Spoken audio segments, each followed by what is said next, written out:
Good evening and thanks for joining us here on KREM 2 News at 10. I'm Joshua Robinson. Rain, the main part of the day today, only a slight break here and there, but it was definitely prevalent at tonight's football games. Not consistent, but it was definitely there. Let's check in with meteorologist Thomas Patrick to fill us in from the Outdoor Weather Center on what we saw tonight and if it's going to dry out. Yeah, well, in terms of that rainfall for the football games, we kind of caught the very tail end of that because it has cleared out as of this hour, Joshua. Great. All right, what else can we expect here tonight? Yeah, well, this isn't the end of it. This was just the second of pretty much a series of 3 storm systems. Saw that first rainfall on Wednesday. Today we got the bulk of the rain during the middle of the day. Right now things have mostly cleared up. Still a little bit of light rain, especially from Newport, Sandpoint, and northward for the most part. This is exiting the region. Should be dry for tomorrow morning. Look at this. It basically rained from about 8 a.m. to 8 p.m. 12 hours of straight rainfall. A good soaking, and I can tell you that the grass probably just drank it up so quickly as well. Of course, we're still under that exceptional drought. But as we look at future tracker for tomorrow, not nearly as much going on. I think tomorrow is mostly dry, but the afternoon and evening hours will still retain at least a chance for some showers. We'll call it about 30% for tomorrow, and then back up to 90 to about 100% chance for Sunday, as this is going to be the strongest of the 3 storm systems that we've been tracking over the last week or so. It's called a bomb cyclone. I'm going to explain what that is and why it's going to be as strong as we are forecasting. New tonight, a story you'll only see on KREM 2. 4 people are in custody in connection with a fentanyl ring that spanned 4 states and has ties to the overdose death of freshmen from Coeur d'Alene. The conspiracy, detailed in newly released court documents, stretched from Arizona to Washington and ran right through Spokane. Our Mark Hanrahan has tonight's story.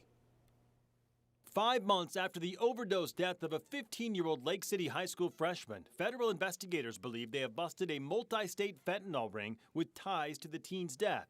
The ring, detailed in newly unsealed court documents, shows DEA agents arrested 4 suspects: Caleb Carr, Jamie Belovich, Hunter O'Mealy, and Matthew Gadina Pena.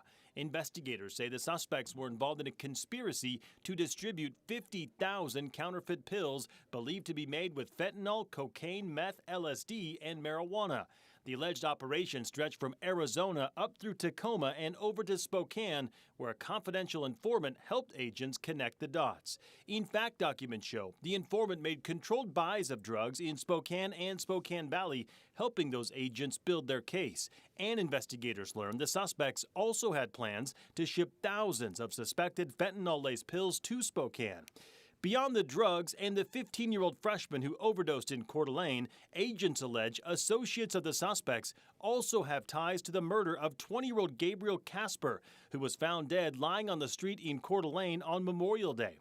After months of investigating, the 4 people accused of running the multi-state fentanyl ring are now in custody. If convicted, they face 10 years to life in prison.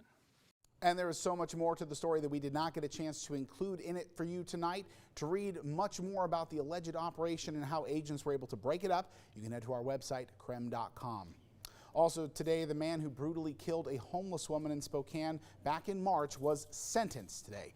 29-year-old Robert Meade was sentenced to 16 years behind bars after pleading guilty to second-degree murder and first-degree assault charges. According to court documents, an AMR employee driving in the early morning saw a person lying in the street on Farwell Road. That's when they found 24-year-old Grace Wiggins lying in the street naked with a plastic bag over her head. Meade told investigators that she had overdosed while she was at his apartment and admitted to dumping Wiggins' body. Spokane County Detective Nathan Bohanek was overwhelmed today while speaking during Meade's hearing. How do we quantify the value of the life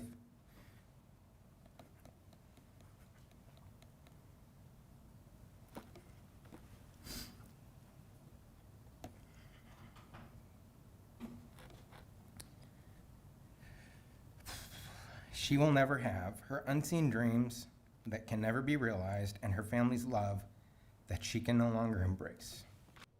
One of Wiggins' friends gave us a statement last night saying, quote, "What Robert Meade did to this world by taking her could never be justified. Grace was so sweet, harmless, and a blessing to the world, and what he did was an act of cruelty." The final case related to the death of WSU student Sam Martinez wrapped up in court this week. In all, 15 people were charged in the death of the 19-year-old. Martinez died in 2019 at an Alpha Tau Omega pledge event. His cause of death was ruled as an acute alcohol intoxication. The longest sentence came down this week. Wesley Oswald pleaded guilty to furnishing alcohol. He will spend 19 days in jail, pay a fine, take a drugs and alcohol class, and face 2 years on probation. 7 other fraternity members faced similar sentences, but the jail sentence was only 1 day. 7 others have had their cases continue to April of next year, and if they meet certain requirements, the cases will be dismissed. He's gonna get that. He's gonna get that. Do it. Oh my God. Tonight we are sharing the dash camera video of Coach Mark Few's erratic driving the night he was cited for DUI. It all happened last month in Coeur d'Alene. Last week, Few pleaded guilty to the charge, and Kootenai County sentencing documents say he will serve 24 hours of community service and will pay a $1,000 fine. KREM 2's Amanda Rowley joins us from Kootenai County Courthouse with a closer look at the dash camera video we received through a public records request. This video comes from the dash of a Kootenai County Fire and Rescue engine. That night, the captain reported to dispatch they were following behind a black SUV that was driving erratically and speeding. Little did they know it was Gonzaga's men's basketball coach behind the wheel. We first see Mark Few's black SUV as the fire engine reaches an intersection near the city limits of Coeur d'Alene. As they head south on 4th Street, it does not take long for the fire engine crews to notice the SUV swerve on and off the road. Listen to their reaction as Few nearly hits a street sign. He's gonna get that. He's gonna get that. Do it. Oh my God. Once they reached Coeur d'Alene High School, the captain reported the driver to dispatch. They followed Few's SUV and gave updates on their location.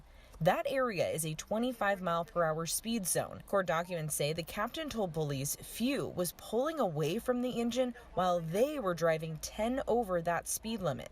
This is also indicated in the dash camera video. They continue following Few for about 2 miles. Before they reached Appleway Avenue, a Coeur d'Alene police officer raced into view right behind Few's SUV.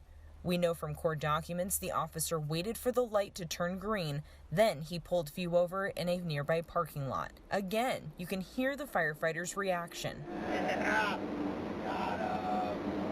This dash camera video is 7 minutes long, and if you would like to view the entire video, we can send you a link directly to your phone. Just text us the word Few to 509-448-2000, and we'll text you that link straight to your phone.